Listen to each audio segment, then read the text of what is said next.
Yeah. So the intention should be whatever we receive from God, we should offer back to God.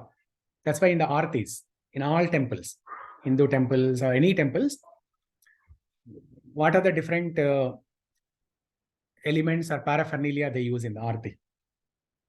There are several steps, right, in the arti. They use different elements. With Karpuram, they lit up the fire, right? Okay.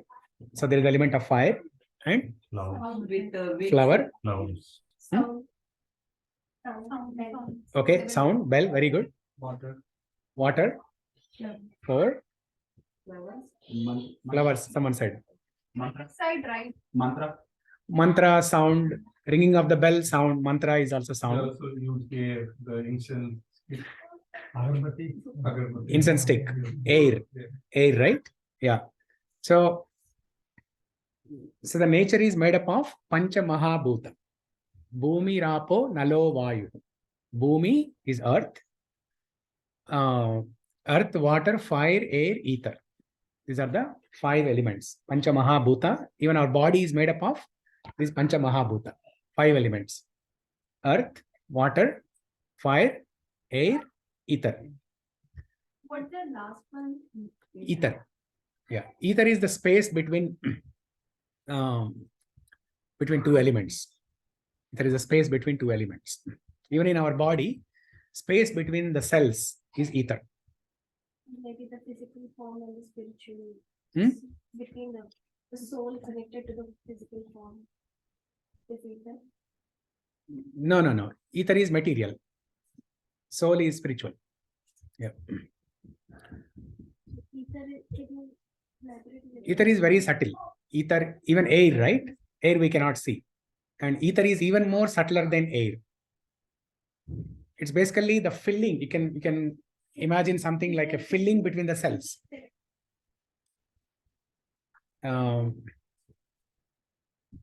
Telugu word for ether. Huh? Yes, very good. Yeah, Akash, correct. Yeah, Akash. Yeah, Akash. That's ether. Space. They say space, right? Yeah, it's ether. So in the Aarti, they use all these 5 elements. Different steps, right? They use these 5 elements. The meaning of that Aarti using these 5 elements is, we receive these 5 elements from you. Our body is made up of these 5 elements. Our nature is made up of these 5 elements. We want to offer everything back to you. Okay? So flower is connected to earth. The flower comes from earth. Yeah. And then water is water. Fire is fire. Air. And then air is incense sticks. Ether is that sound. Yeah. Ether is also the means for the sound to travel. Ether is the means to for the magnetic waves. No, it's not magnetic waves. It's just waves. It's just waves. Okay. Yeah, just waves. Reaching to the God. Reaching to God, or even the material world, it is a means to. It is means for the sound to travel from one place to another place. Okay, like now I'm speaking. No, I'm speaking now, right? Okay. How is it? How are you able to hear? It has to reach from me to your place, right? Okay, it's like waves. Yeah. So the transit between me and you is that ether. Yeah. So whatever we receive, we should offer back to God. That is work as worship. Okay. So why did we discuss work as worship in the first place? What was the precursor to that? Because he asked a question about what is the difference between. Yeah, can I have higher goals? Yeah. Okay, now what is the precursor to that? No, precursor to that is 5 things about Extra prashna. Yeah. Okay, now what was the precursor to that? Problems created by mind, lust and everything. Yeah, kama, krodha, lobha. Yeah, we were discussing kama, krodha, moha, lobha, mada, matsarya. Okay. Okay, step by step, Yes, very good. You all passed in the test. I think everybody are listening or not. You all passed in the test. Okay. So now, we'll discuss about kama, krodha, moha, lobha. Thanks. Just 6, Prabhu. They can be categorized into these 6 These six- categories. Oh, I see. Oh, these are categories. Categories. Everything will fall into one of those categories. Oh, then Yeah. They are unlimited. Unlimited. Number of problems the mind creates is unlimited. Unlimited. That's what I was thinking. How is it 6? That's why they say chinchalam, right? Yeah, it's unlimited. So recently I heard like how powerful the mind is, how much the memory can store. I mean, and the mind can store. It is the amount of information that you get from watching 300,000 movies. No. It is the amount of information that you watch movies throughout the day for 300 years. Yeah. So imagine you watching movie from morning, from the moment you wake up till the time you sleep. 24 hours. Yeah. So let's say you watch 6-7 movies in a day. 4 shows, a morning show, night. 6-7 shows a day. Yeah. Like that, let's say seven shows in a day, right? So let's do the math. 300, let's say approximately 300 days in a year. So 2100 in a year. Okay, 2100 multiplied by 300. 630. 630,000 movies. Now, how much information you get from movies? So many images, so many sounds, so many things. So the mind is capable of storing that much information. That's why I say watch movies. On a lighter note. Lesson should be don't watch. Don't watch too many movies. Yeah. No, watch Bhagavad Gita movie. Give story, right? So, okay. That many hours we can chant Krishna, then Krishna will appear. Yeah, definitely. Definitely. Yeah. If you do like that, definitely Krishna will Yeah. appear. Yeah. So somebody said recently that the way we touch our phones throughout the day, if we touch our chanting beats, then Krishna will appear in this lifetime only. Yeah. So, okay. Now this Kama, Krodha, Moha, Mada, Matsarya, Lobha. So they will be discussed in 2nd chapter in detail when we come to that point. But why did we even bring up that point actually? Kama, Krodha, Moha. Mind create. Oh, we were recapping last week's Yeah. question, right? Problems created by mind. Mind. Yeah. Okay, now let's come back to today's topic. Okay. So online people, is everyone there with me? Yeah, Guruji. Abhinav, Soumya. Yes, Yeah. Prabhu. Yeah, I'm listening. Okay. And I see Bhaskar also. So are you joining for the first time, Bhaskar? Yes, sir. Okay. So if you don't mind, can you turn on your video so we can see you? Yeah, sure. Yeah, Okay. Yeah. you good can to- recognize me now. So do you know me? Have you seen me before? Oh yeah, we met a couple times even in ISKCON temple and in real estate time. Oh, we did? Okay. Yeah. Okay. What's your full name? Bhaskar Ravikanti. Bhaskar Ravikanti. Okay. Yeah. Yeah. Good. Thank you for joining. Yeah, no problem. Thank you. Okay. Yeah. So let's go to today's topic now.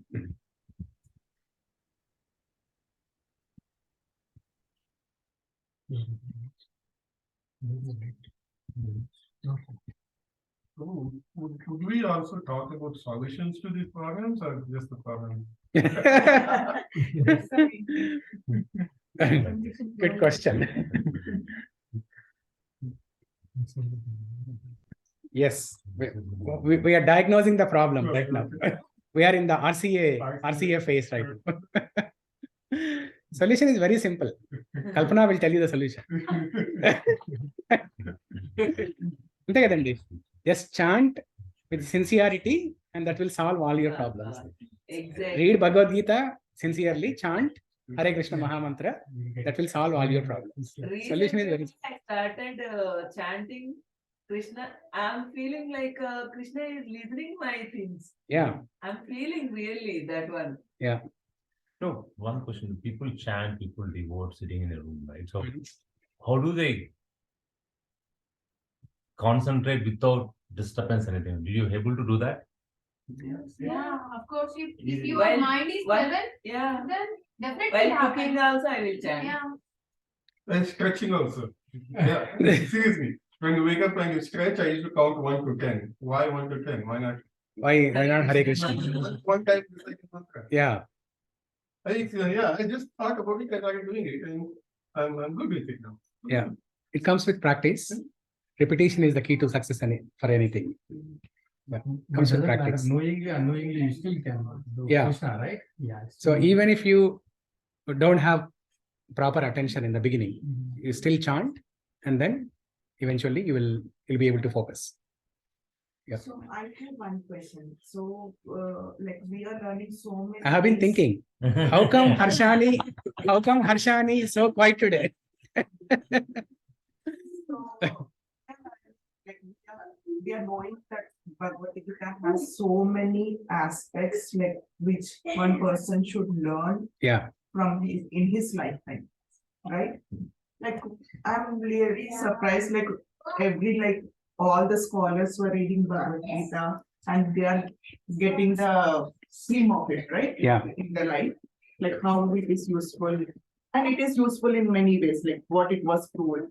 Yeah. So I'm little surprised, like why that is not included in our regular curriculum in the school age, where people have so much to achieve, right? Like Yeah. if they are in that early age of learning in Yeah. their regular curriculum, like how we learn so many things in school and we apply those in our profession or in our lifetime. Yeah. So why this book is not included in the regular curriculum? Yeah. Yeah. In the Very Vedic good. culture, right? Politics. I read in the Vedic culture. Politics. 100 years back, No. he proposed one prayer, right? Yeah. He's not promoting it as a religious thing. And he's taking it Yeah. as The problem is you may not promote it. The people will take it as no, whatever good we are learning, like it's just like a basic thing. I mean, you are thinking like, oh, okay, so this is good. Yeah. But other people think, okay, it is Hindu. Yeah, Yeah. exactly. That So- problem will come. So the there. problem is with politics. I mean, like And India society. being like so religious in so many aspects, like people will understand, like many are Hindu, like especially in Telangana or Andhra Pradesh, if you consider the regional wise, we learn No, few no, things in that which are very also more. specific, like in Telugu, like we want to include this as a subject of knowledge. Yeah. Like we can do it. If government feel like some younger generations like who are coming up, Yeah. they need to incorporate their life with these principles and good things, whatever is written Yeah. by so many great people. Like we can include it, right? So these are all the remote causes. These are all the, you can say, external reasons or remote reasons or remote causes. But what's an immediate reason for this problem? I think British people. Lot of that. No, British, Yeah. they're gone. No. They're gone now. Simply I can say, basically, as a parents or our Yes. parents, whoever. Yeah. We are not following it. Very good. For example, in my childhood, we used to go to almost a kind of repetition. Yeah. But nowadays, let's say last 10 years, I hardly go. Yeah. But from last 1 year, now 1 month. Yeah. Okay, so I realized I'm missing it. Again. Yeah. So now I'm going again frequently, but not like very frequently. Yeah. So the only thing is first we need to practice. Yeah. And we need to study. So yeah, you said it very, very right.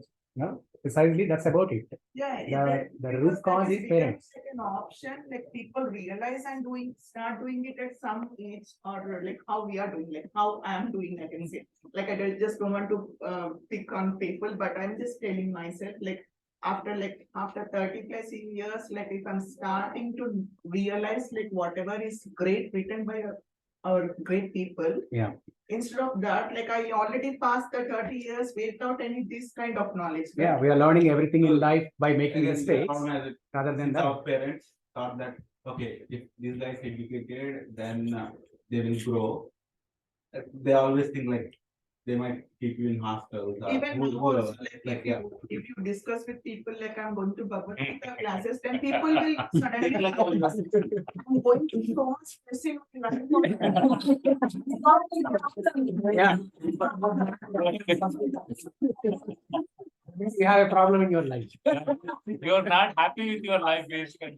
Is your husband troubling you? Yeah.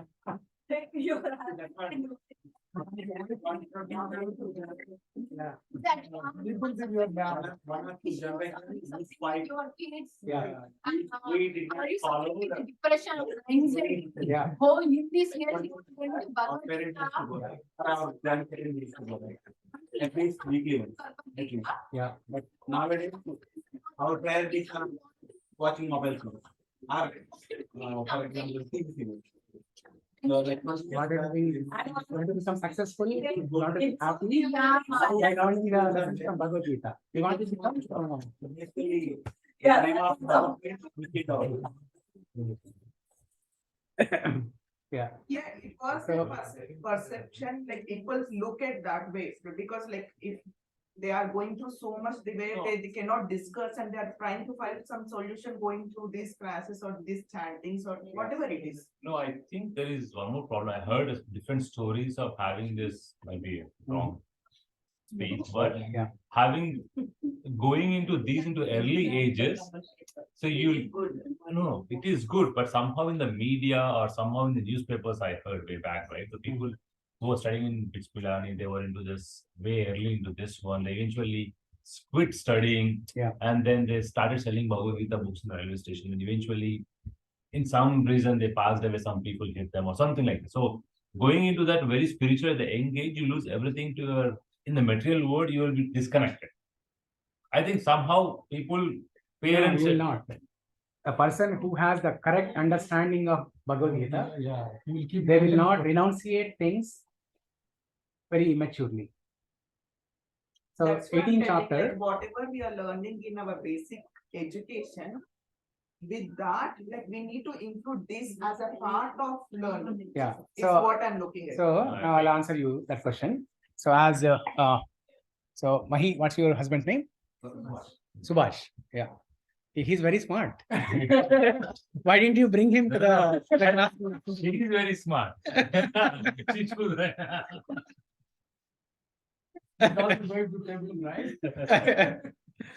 So I grew up in Kerala.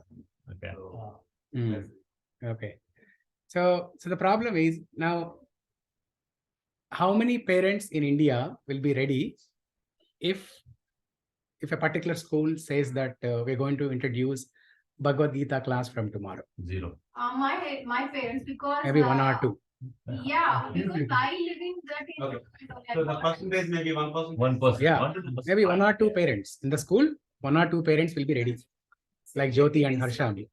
Personal thing we are doing, it should be a part of the curriculum, which like everybody should go through this process. Yeah, Yeah. definitely. Like how we have PE classes, how we If have. the majority of the parents, are inclined to learning Bhagavad Gita by themselves, and if they have a desire to teach Bhagavad Gita to their kids, then they can influence government, and government can mandate it.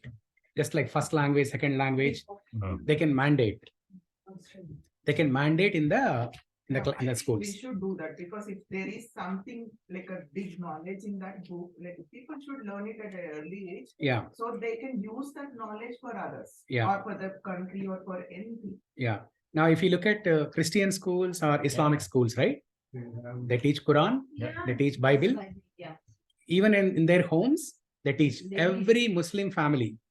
They teach Quran. Yeah. In India? They are a Canadian-based Baptist group. Yeah. It's a pretty big school, and I've never learned bad things. Yeah. Still, I come to Bhagavad Gita school. I agree. Classes. I go to the temple. Yeah. But when I meet people, the first prayer that comes to mind is the one I did every day. That you learned in Christian school. Yeah. And I don't know who Father is. I don't know what it means, but it gives me peace. Yeah. That doesn't mean I go to a church or something. I'm a very strict Hindu. I just Those initial impressions, they stayed with you very strongly. Head. Yeah. And so there is a small story, right? I think it was a real incident, not a story, real incident. And I didn't learn any bad things. Yeah. So a Hindu lady. So a Hindu lady. I'm okay to go.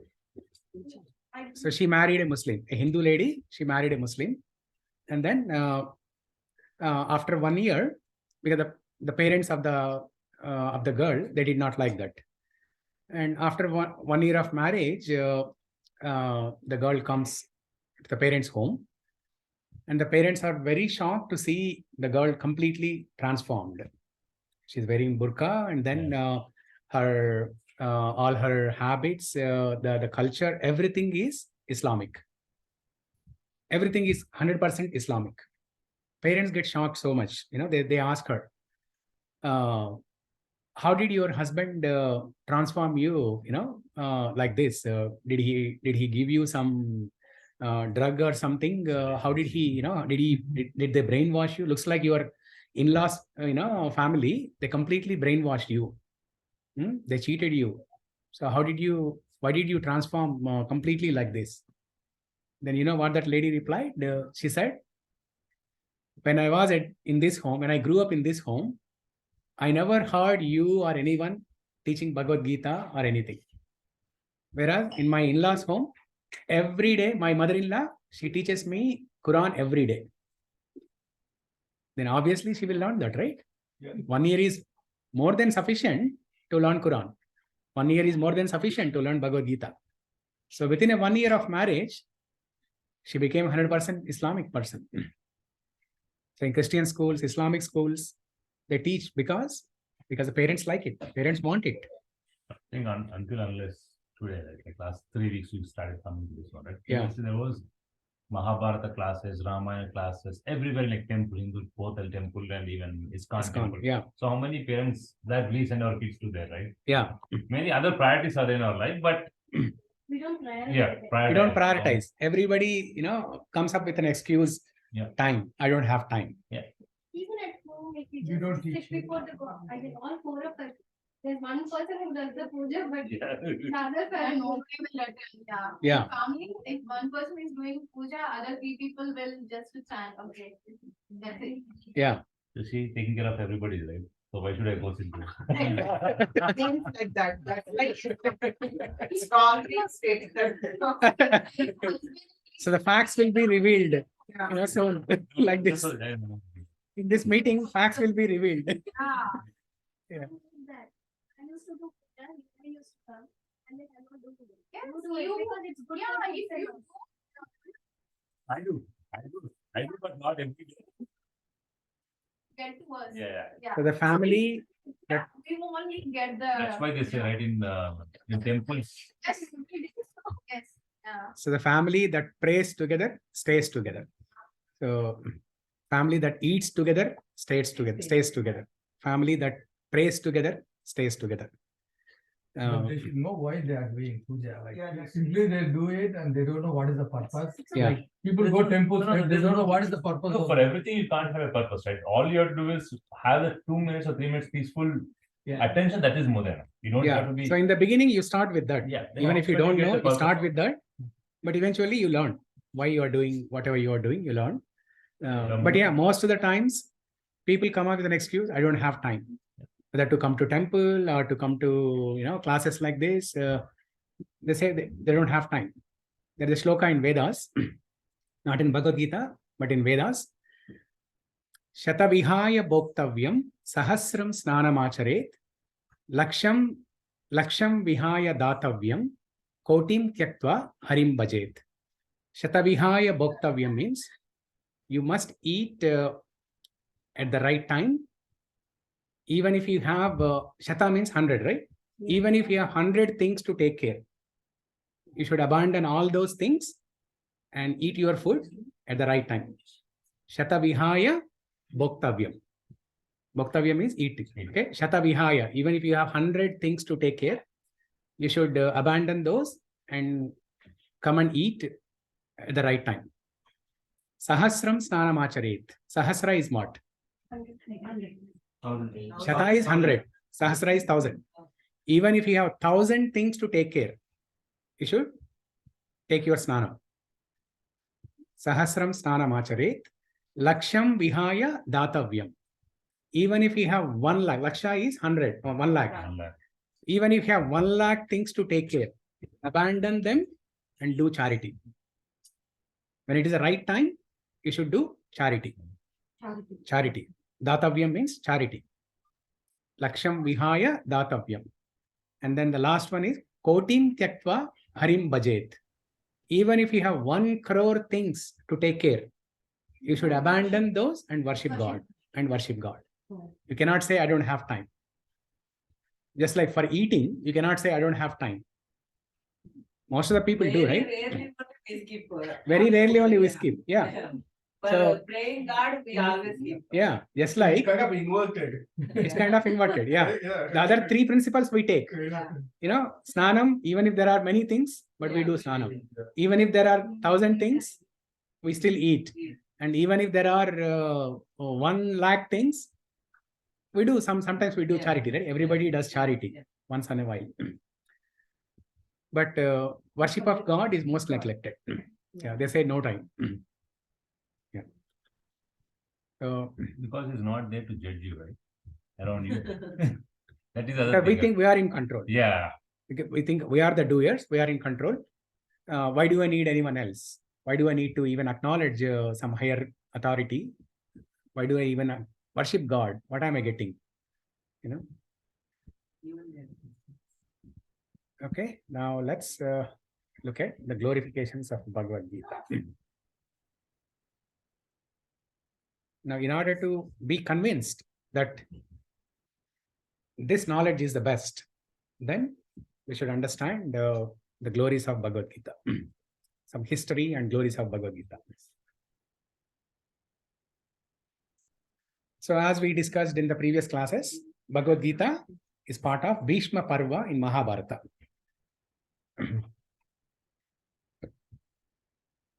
And it was written by Vyasadeva with the help from Ganesha.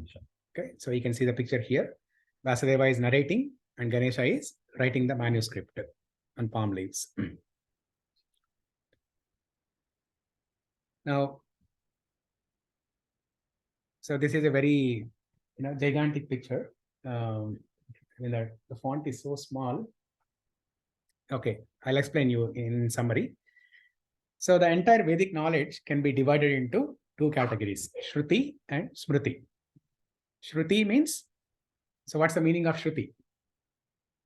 People have the name Shruti, right? Yeah, means talam. It want to be, if you sing a song, it want to be In proper Shruti. Yeah, Yeah. it want to be in right talam. Yeah. Okay. Yeah. Rhythm. Okay. And what else? Shruti means what else? Proper aligned.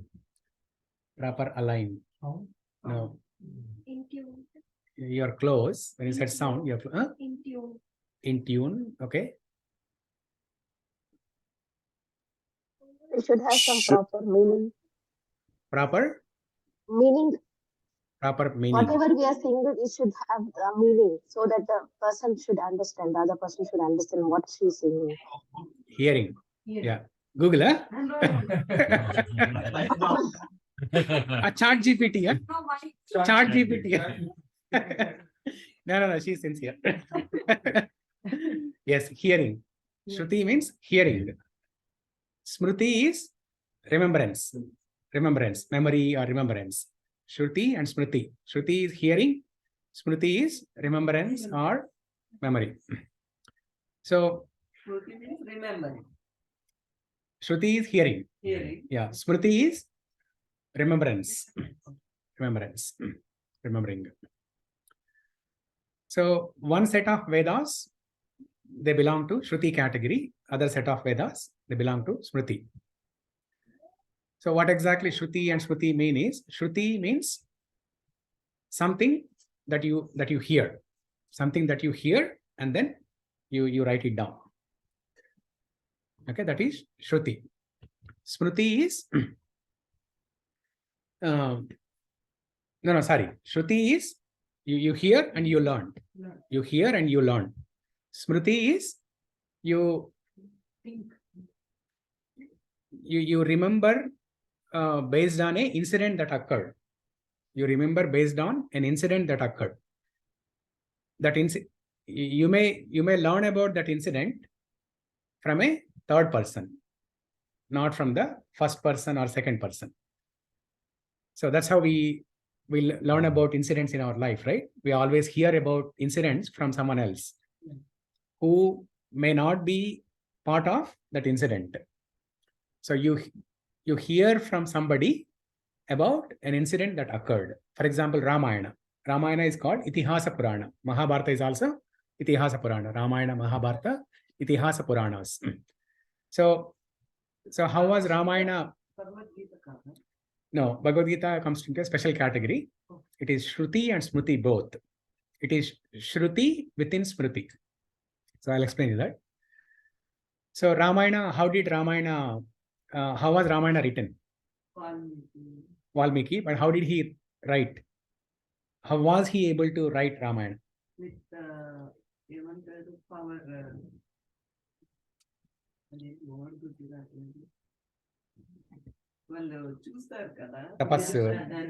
Divyadrishti, yeah. Okay. So he was able to see everything that happened in Ramayana. So it comes under Shruti, right? It comes under Shruti. No, he did not hear, right? He did not hear. Yeah. So the God revealed to him, Lord Rama revealed to him, and he was able to see everything as if it was happening in front of his eyes. Recollection.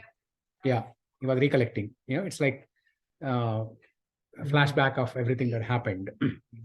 So recollection or remembrance of the incident, and Valmiki was able to write Ramayana.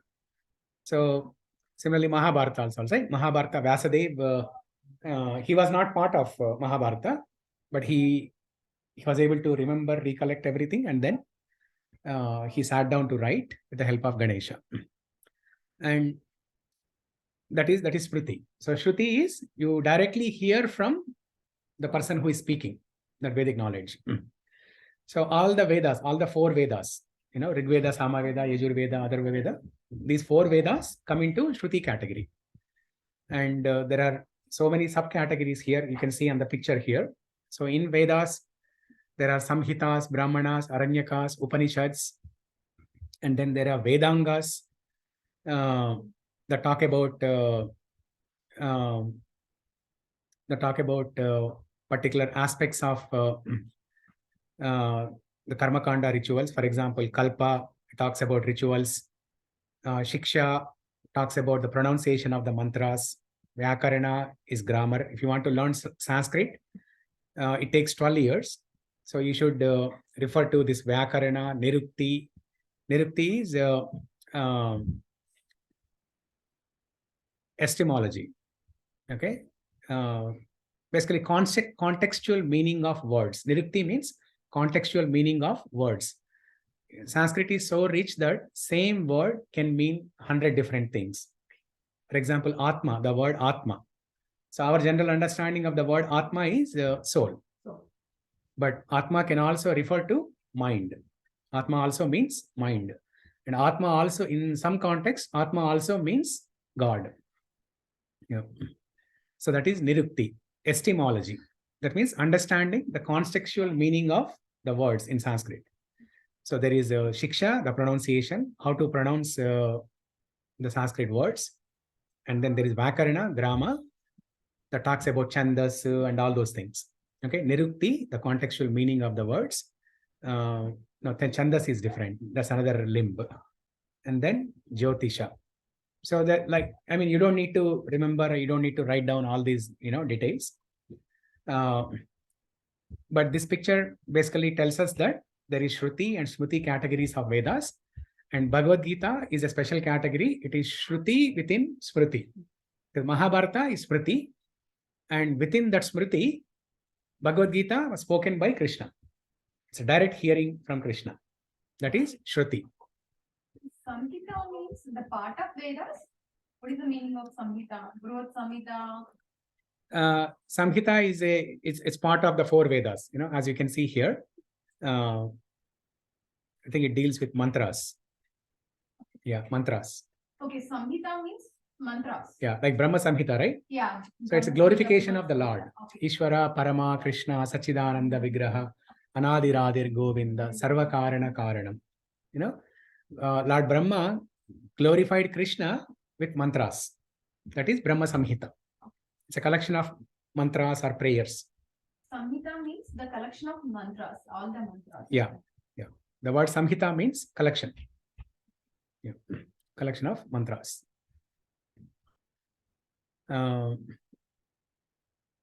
Okay, and then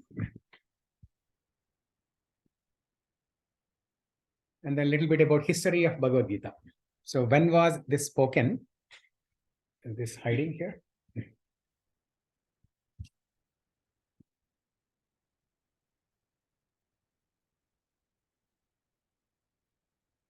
Yeah, history of Bhagavad Gita.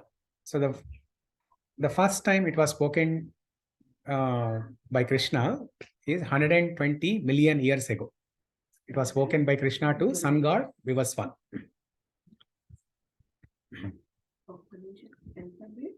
120 million years ago. Now, how do I understand this? The first time Krishna spoke Bhagavad Gita 120 million years ago means this was not the very first time Krishna spoke ever in the history. This is the history from this Kalpa. Kalpa is what? Kalpa is collection of 4 yugas. Satya Yuga, Treta Yuga, Dwapara Yuga, Kali Yuga. Okay. 1,000 cycles of these yugas is called one kalpa. Okay. Now this is the history of one kalpa. That means in the last 1,000 yugas, 1,000 cycles of these 4 yugas that happened, the first time that Krishna spoke was 120 million years ago. Now these cycles repeat, right? The yugas repeat, the kalpas repeat, everything repeats. It's a cyclic process. Time is cyclic. In the spiritual world, time is cyclic. So in the current kalpa that we belong to, this Kali Yuga that is happening now, we belong to some kalpa, right? So in the current kalpa, the first time ever that Krishna spoke was 120 million years ago. Now we can do some math and figure out which yuga that belongs to. Okay, the yuga, that's the time span of Kali Yuga is 432,000 years, out of which we have spent only 5,000 years so far. 5,000 years have elapsed since the beginning of Kali Yuga. Now before Kali Yuga, Dwapara Yuga. The duration of Dwapara Yuga is 2 times the duration of Kali Yuga. And Treta Yuga, 3 times the duration of Kali Yuga. Satya Yuga is 4 times the duration of Kali Yuga. Now, by doing some math, we can figure out where this 120,000 years belong to, which yuga it belongs to. Okay, so you don't need to do that. Just understand that the first time Krishna spoke Bhagavad Gita was to sun god Vivaswan.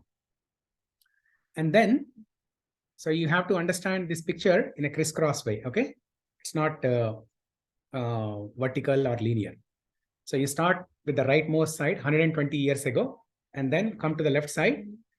Then 2 million years ago, the sun god Vivaswan instructed to Manu, the father of mankind.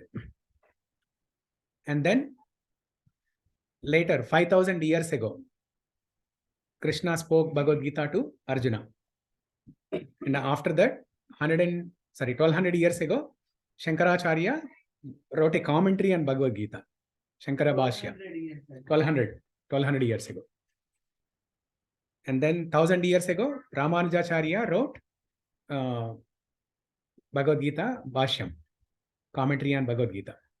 And then again, 750 years ago, Madhvacharya wrote Gita Bhashya, commentary on Bhagavad Gita. 600 years ago, Sridhar Swami, he wrote something called Subodhini.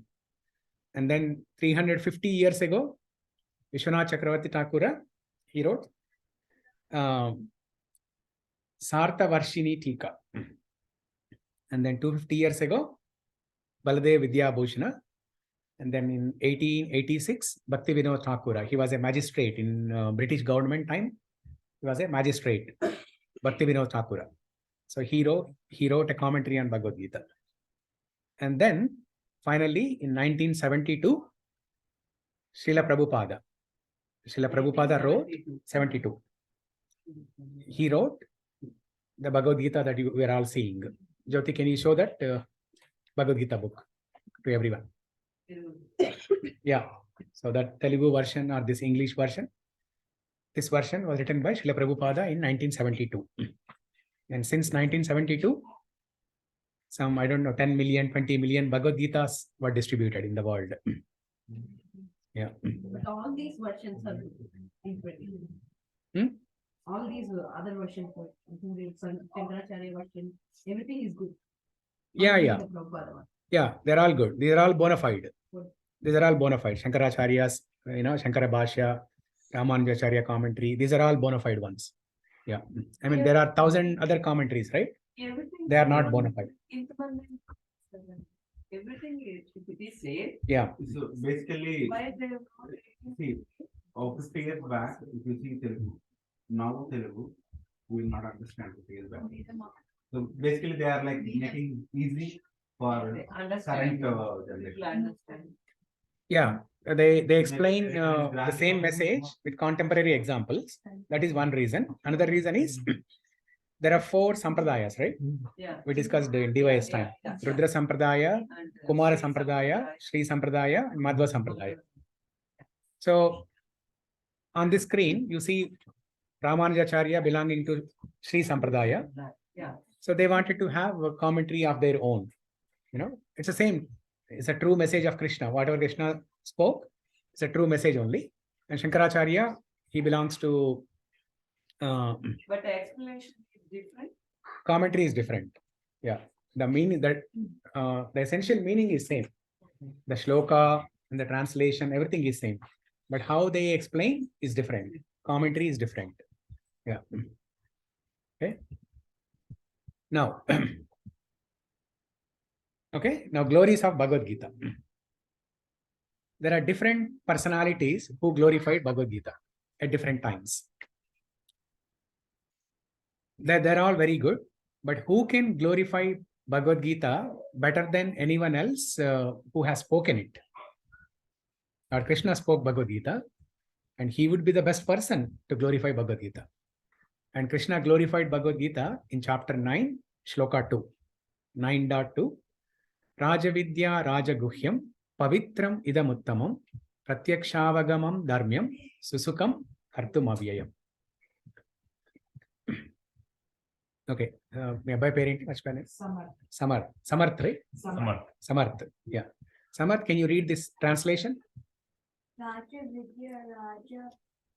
No, go ahead. Go ahead. Read Sanskrit also.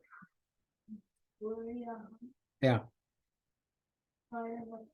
Pavitram Idam Uttamam. Yeah. Pratyakshaavagamam. Yeah. Dharmyam. Yeah.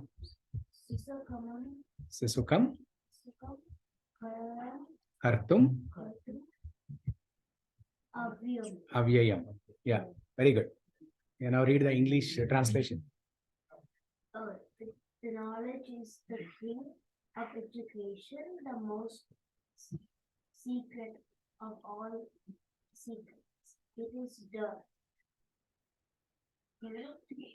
Purest. knowledge, and because it gives direct perception of the self by realization, it is the perfection of religion. It is everlasting, and it is Joyfully performed. Yeah, very good. So now let's all repeat this shloka. I'll read one line and then I'll recite one line. You all can repeat after me.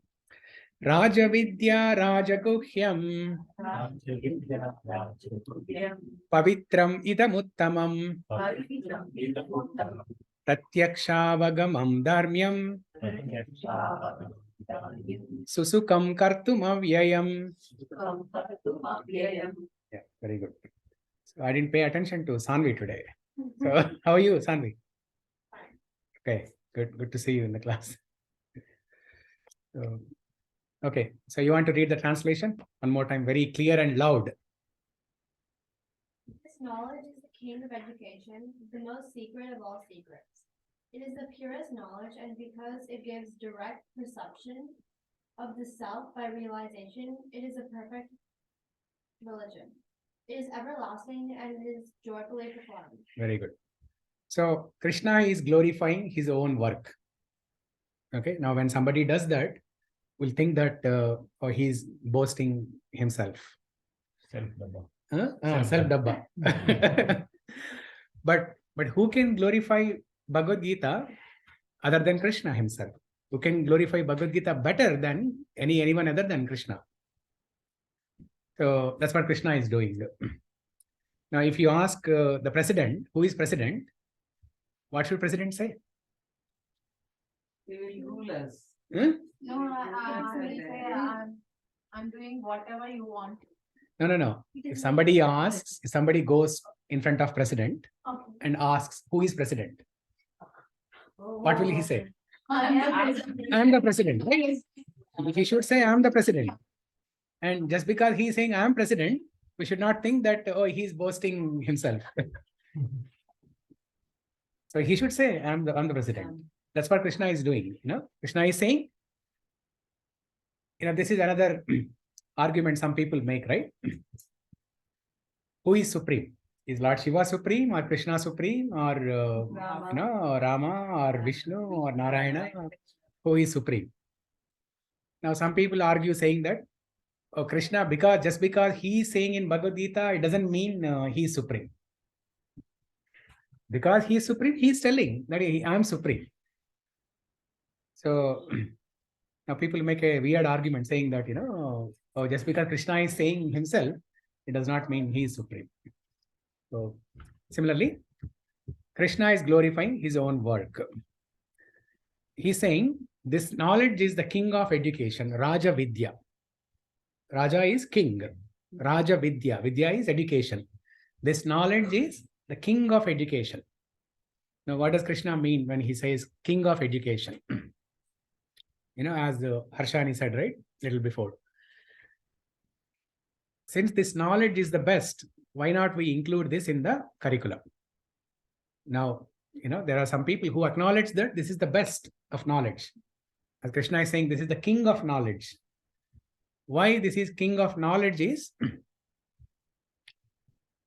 and in the purport of this shloka 9.2, Srila Prabhupada explains why this is king of knowledge is. There are so many libraries in the world, right? There are so many libraries, and every library has millions of books. Is million too much for a library, or thousands? Maybe thousands of books in each library. And there are millions of libraries in the entire world. Now imagine the amount of information that is contained in these books across all the libraries in the entire world. That's humongous, right? Now, Krishna says, whatever you find in all those books in the entire world, whatever you find in all the books in the entire world, that information or that knowledge is nothing compared to the knowledge given in Bhagavad Gita. Just in 700 shlokas, in one book, the knowledge given in this one book in 700 shlokas cannot compare with millions of books that are available in the world. And after you gain knowledge from this Bhagavad Gita, from these 700 shlokas, there will be nothing else that will remain for you to learn outside this Bhagavad Gita. Okay? There will be nothing else that will remain for you to learn other than this Bhagavad Gita. Now that may look People get confused. Like, suppose if I want to study medicine, right? yeah, If I study Bhagavad Gita, become a doctor, no, right? yeah, That is not the purpose of it, yeah. right? So we are all born with some purpose in life. Okay. Now to achieve that purpose, what do you need? You have to do your efforts. Yeah. You want to gain knowledge. You want to gain knowledge. Very good. You want to gain knowledge. Okay. Someone said something on the chart. Okay, let me look at that.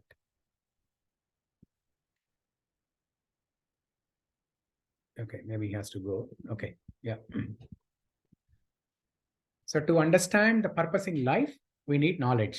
We need to gain knowledge. And you get that knowledge from Bhagavad Gita. And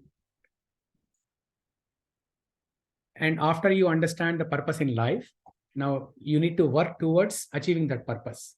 That means you need to live in the material world, right? And Bhagavad Gita teaches that knowledge, how to live in the material world. It teaches what kind of food to eat, what kind of food to avoid.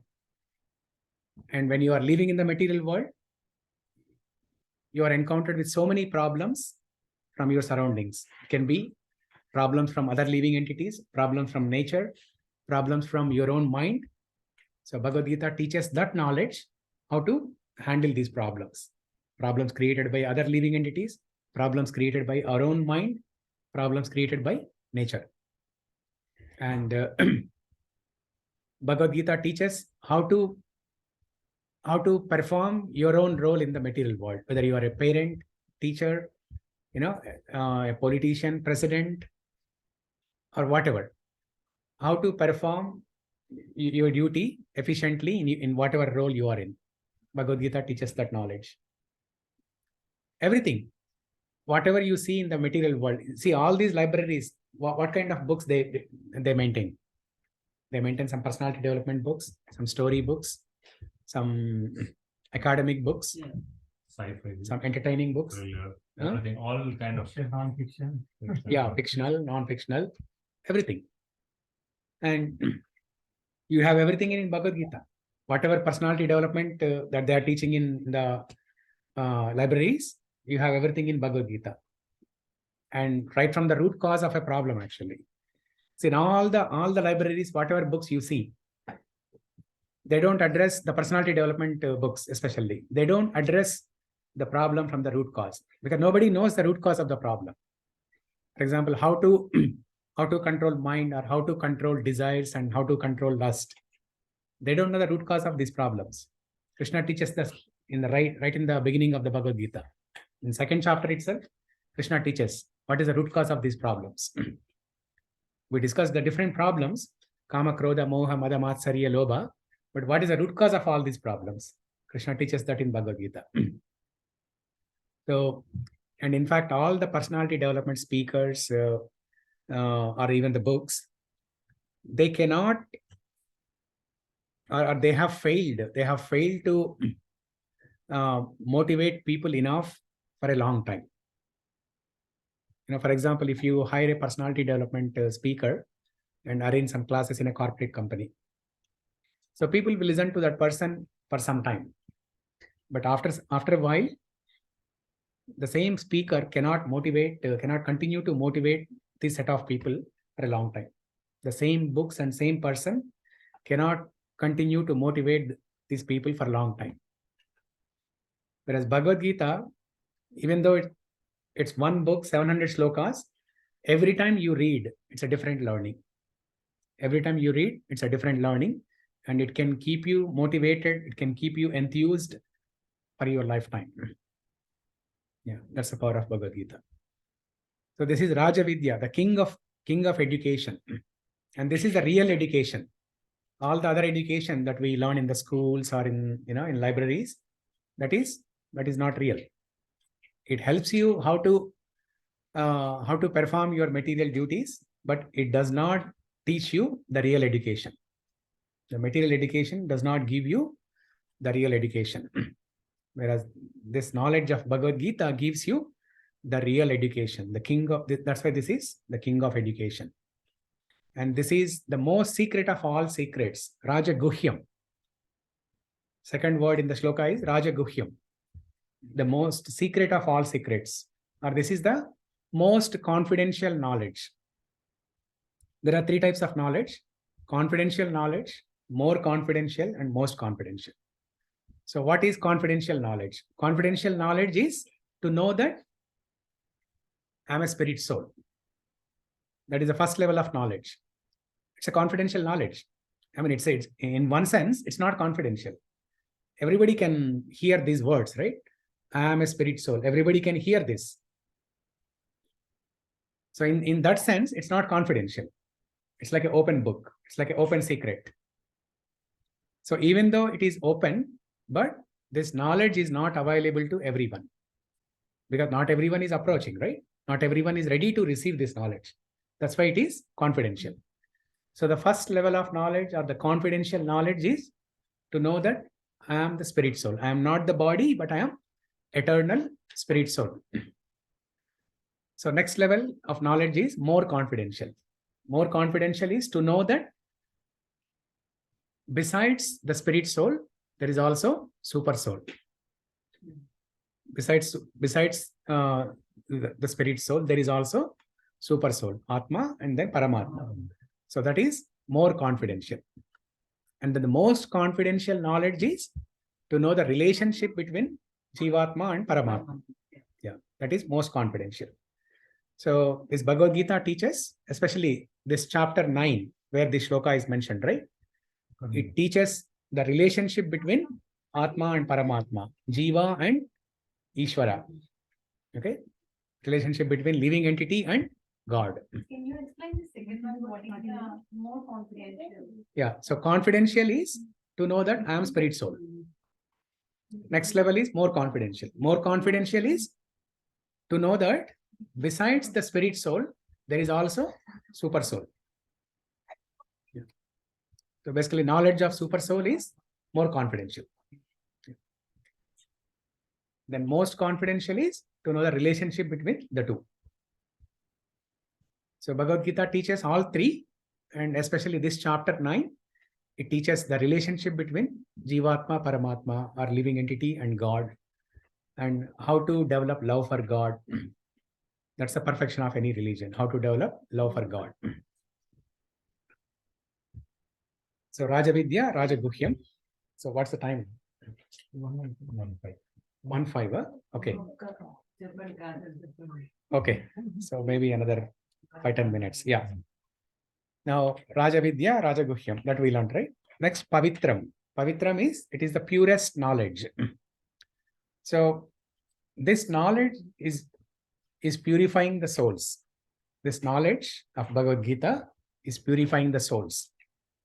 Now soul by nature is pure. Soul is never contaminated. In second chapter, Krishna tells the attributes of soul, how soul cannot be destroyed, soul cannot be touched with water, soul cannot be destroyed by fire or sold, soul cannot be contaminated. There are so many attributes explained in second chapter. Now, we all know that soul is not contaminated. Soul is always pure. Now, how do we understand when Krishna says this knowledge is purifying the soul? This knowledge is purifying the soul. The soul is already pure. Soul is already pure. There is no need to purify the soul again. Soul is pure, that's correct. But in the material world, the soul is entrapped in the material body. So when the soul is entrapped in the material in the material body, it is conditioned. The soul is conditioned to believe that material identity is the real identity. Soul is conditioned. Soul is conditioned by the three modes of material nature: Sattva guna, Rajoguna, Tamoguna. So in that conditioned state, the soul believes that the body is its identity. The material body is real identity. So soul identifies with the material body. So that's the conditioning.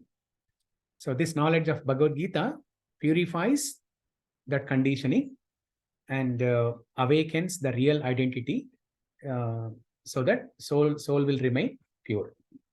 Yeah. That's why it is the purest knowledge, Pavitram. And Uttamam. It is the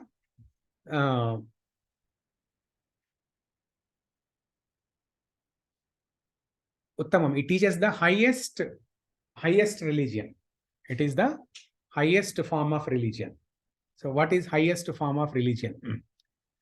Highest form of religion is, or the perfection of religion is to develop love for God.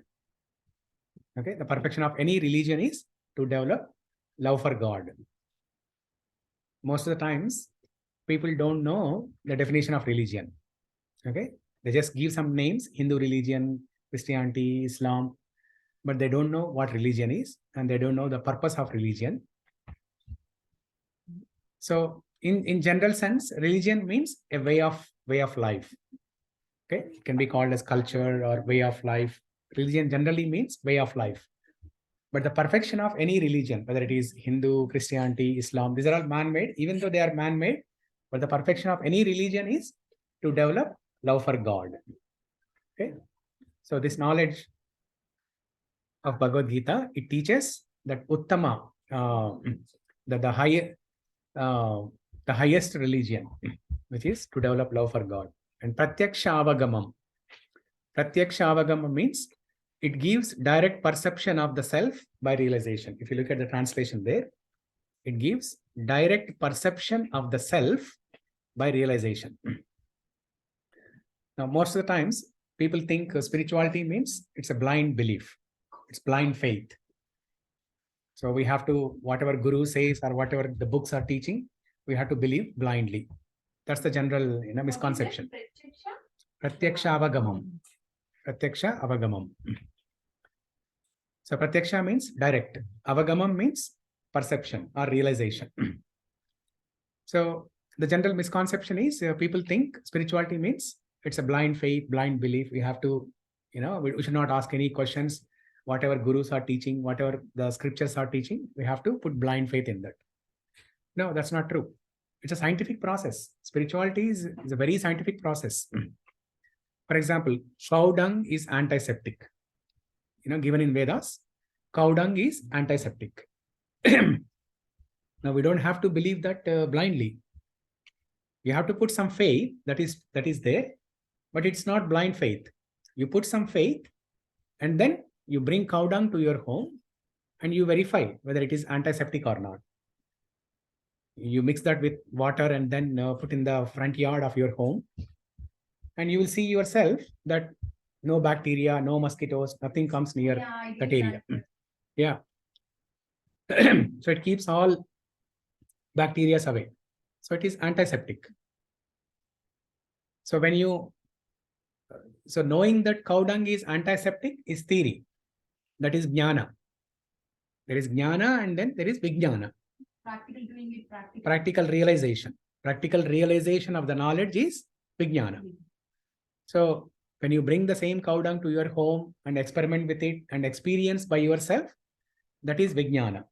So you get the direct realization of the knowledge that cow dung is antiseptic. Similarly, I am the spirit soul. I am the eternal spirit soul. I am not this temporary body, but I am the eternal spirit soul. And Krishna is the Supreme Personality of Godhead. Krishna is the Master, Supreme Master, and we are all his servants. So this is all theory. This is all jnana or knowledge. Now, how can you get vijnana out of it? How can you get practical realization from it? Is by practicing, by following this process of devotional service. Process of devotional service contains 9 stages. Shravanam, Kirtanam, Vishnu Smaranam, Padasevanam, Archanam, Vandanam, Sakyam, Dasyam, Atmanivedanam. Okay, 9 steps. We'll cover these, in later sessions. You don't have to write down or you don't have to, worry too much about it now. There are 9 stages of devotional service. Shravanam, Kirtanam, Vishnu Smaranam, Padasevanam, Archanam. Padasevanam means worshipping or serving the lotus feet of the Lord. Just like Lakshmi Devi. She's always massaging the feet of the Lord. Yeah, that is Padasevanam. Material body. No, you can do the same massage to the feet of the Lord of a deity. Okay. Yeah.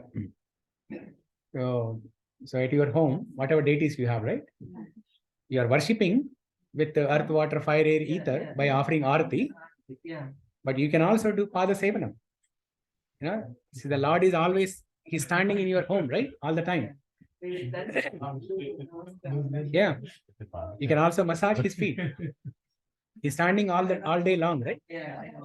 Now, if you treat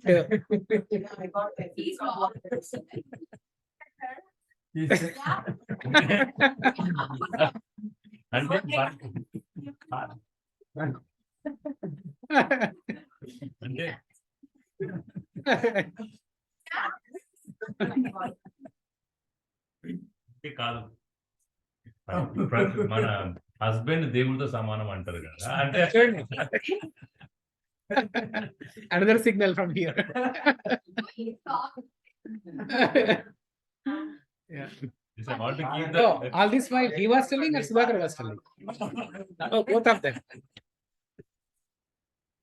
Both of them. Pratyaksha Daivam. No, I just like the road. And that's good actually, right? That's good. I think previous generations were lucky, not our generation. No, the person who was generation jobs చేయలేదండి, ఇంట్లో ఉన్నారు. Yeah, generation jobs చేస్తున్నారు కాబట్టి That's ఐదు why- వందలేదు కాదు. ఇలా చెప్తున్నారు yeah. Topic ఎక్కడిపోతుంది Topic. Yeah. So, Father, Shravanam, Kirtanam, Vishnu Smaranam, Pada Sevanam, Archanam, Vandanam, Dasyam, Sakyam, Atma Nivedanam. Atma Nivedanam is the complete surrender to Lord. That's the final stage. But all these 9 stages, they begin with Shravanam, hearing of this knowledge. Okay. So if you follow this process of all containing these 9 stages, then you can realize this knowledge by yourself. You can have practical experience of this knowledge. So it's no longer, a dry philosophy or mental speculation or blind faith. So it is practical, scientific, very scientific. So in science also, they start with some faith, some theory, some assumption.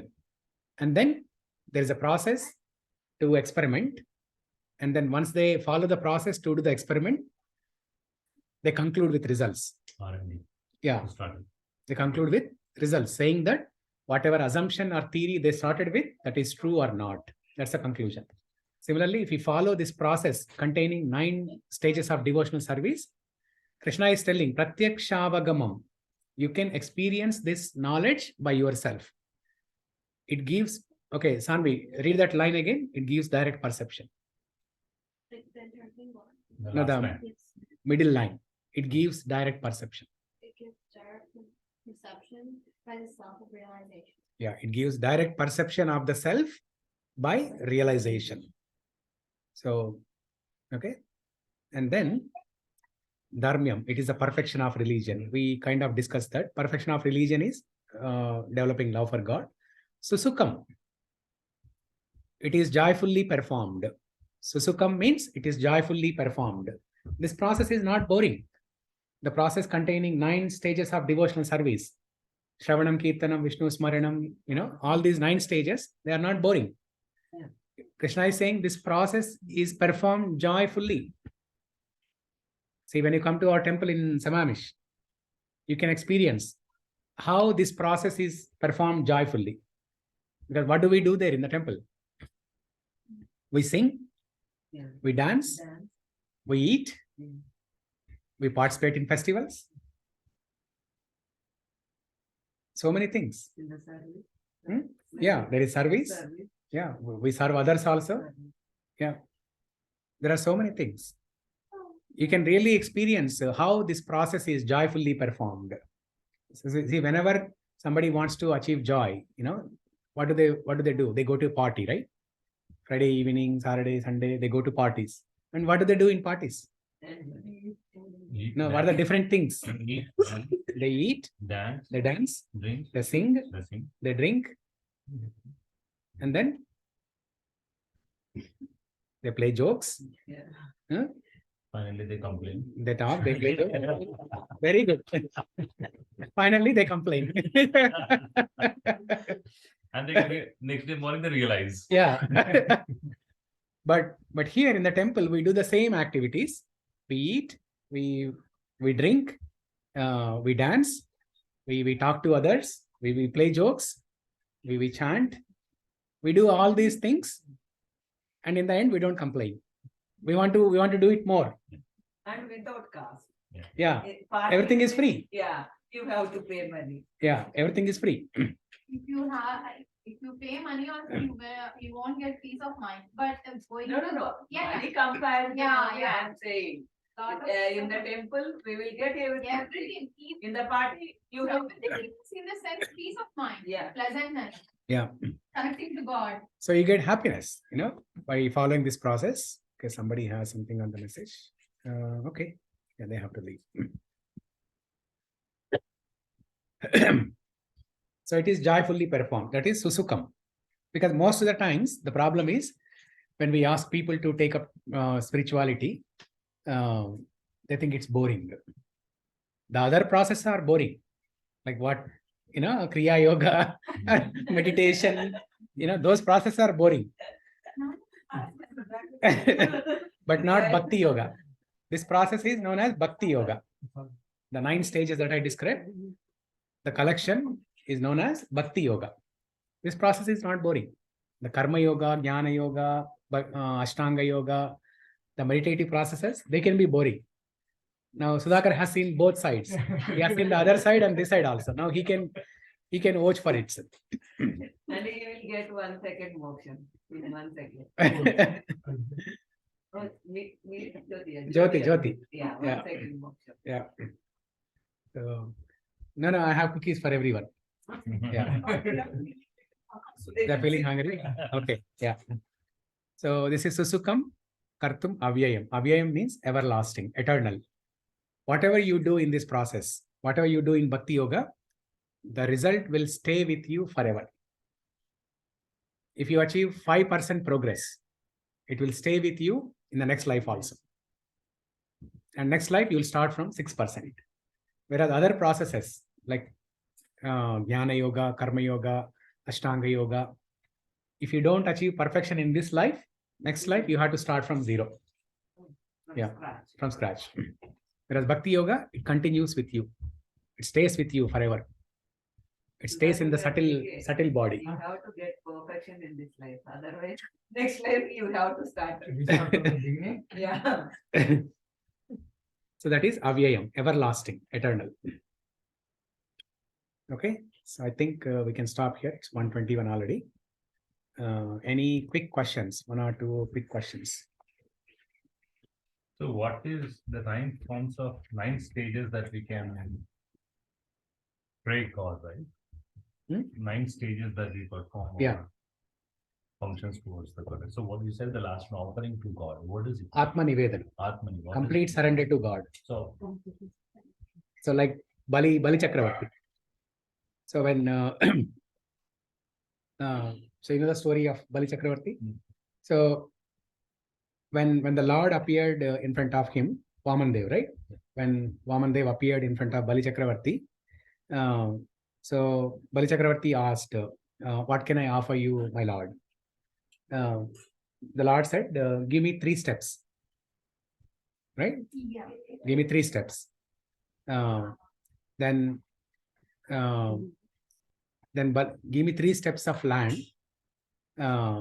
3 steps of land. Yeah. So then Vamandev, even though he's small, dwarf, but he can expand himself gigantical.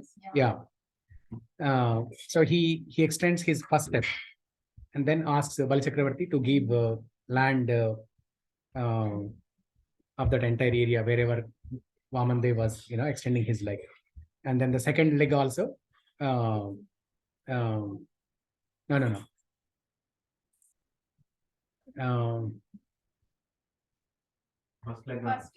First leg on the land, second leg on the sky. Yeah, third leg. Then Bali Chakravarti says, "Keep it on my head." Yeah. Then he completely surrenders to the Lord. And there are several other stories where devotees showed complete surrender to Lord, like Shabari also, right? Complete surrender to Lord Ram. Hanuman complete surrender to Lord. So, I mean, for us, practically, what is complete surrender, or what is the greatest surrender that we can do? That's what I was in the material world. In the material world, What is a complete surrender? practical thing? Kaliyuga, we want to chant all the time. Then we can surrender to God. At least. You are close, but I'm looking for that one word. You said that one word in your sentence, but I'm looking for just one word answer. Huh? Shravanam. Okay. Okay. Let's say. We chant every day, like it's want to be our part of life. So let me clarify my question. What is the greatest sacrifice that we can do? I can offer Leaving myself. meditation. I can offer myself. You can offer Like, yourself. I can offer myself without any restriction. Okay. Like No, what is it? complete by me. How can we understand that practically in our day-to-day life? Offering myself completely means that looks very, Do God's work. Huh? Do God's work, whatever God needs. Yeah, even in order to do that also, you need a lot of purification, and you may not be able to do that in this lifetime. Offering yourself or do God's work, you may not be able to do that in this lifetime. But while you are still here, you can sacrifice something, and that will be the greatest sacrifice of all. Make it mantra. Mantra? Yeah. No. Mantra you can do, even unattentively also. Sacrificing means Time. leaving your Yes, Time. time. The greatest sacrifice that you can do is time. Your time. Everything else, your money, your belongings, your family or anything, you can offer, you can sacrifice, you can surrender, and you can get back. But time is the only thing that you cannot get back, and it is the greatest sacrifice. And that is what Krishna is looking. He's not looking for your belongings. He's not looking for your assets. Because he is Parameshwara. He's he's Bhagavan.